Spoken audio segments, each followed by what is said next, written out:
To be or not to be? To be or not to be? To be or not to be? To be or not to be? That is the question. Welcome, dear reader, to The Tragedy of Hamlet, written by me, William Shakespeare.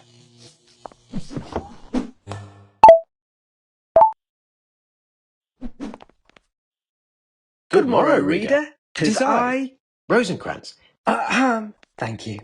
And I am Guildenstern. Pray that thou remember this, and not confuse me for Rosencrantz. Oh, and me for Guildenstern. Whether our conflation be Shakespeare's intention or not.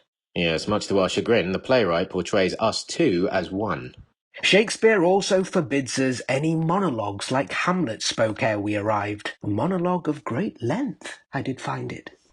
Monologue is the term for a single character's uninterrupted speech. Hamlet humorously claims to deliver this speech alone, though he does so in truth before a theatre audience. Hamlet's is a monologue stuffed to the brim with language devices. Of the choices below, which literary device does Hamlet employ when he says, "For murder, though it have no tongue, will speak"? Yay! Personification indeed. This literary device turns an inanimate thing human through language. With a prescribed tongue, the idea of murder appears human-like in Hamlet's phrase. We bid you adieu. I bid you adieu. I'll not speak for gentle Rosencrantz. Seconded. Individually. Oh, fie. Let us away, Guildenstern.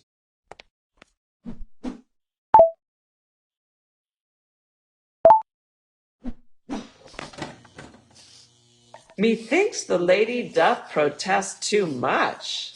Gertrude's one cold queen. No wonder Hamlet's so angry at her.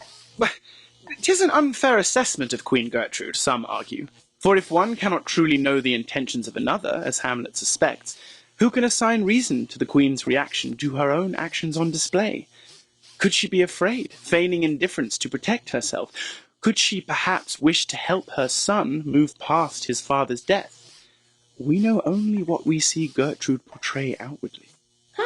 So just because a person puts on a convincing performance of innocence in real life doesn't necessarily mean they didn't do something. Or just because Gertrude married the villainous Claudius doesn't necessarily mean she did it for love over preserving her social status.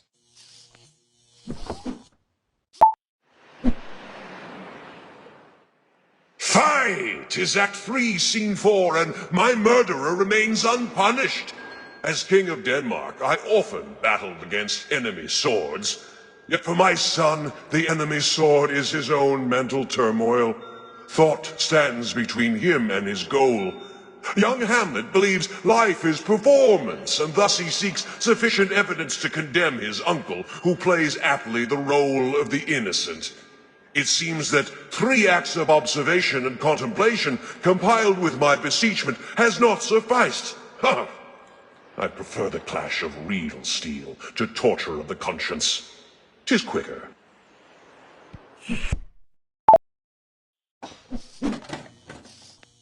I see. This is a revenge play.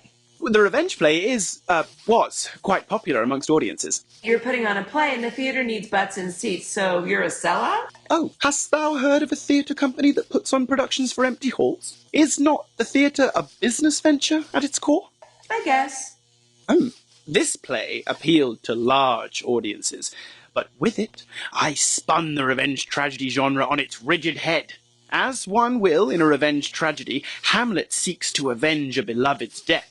Hamlet yearns for vengeance, but his only obstacle to it is not man, woman, or beast, but his own tortured conscience. So you writing a revenge play that challenges the format itself is sort of like, get the audience there and then make them think about the thing they're consuming. Well, remember, to my audience, the theatre provided more than entertainment.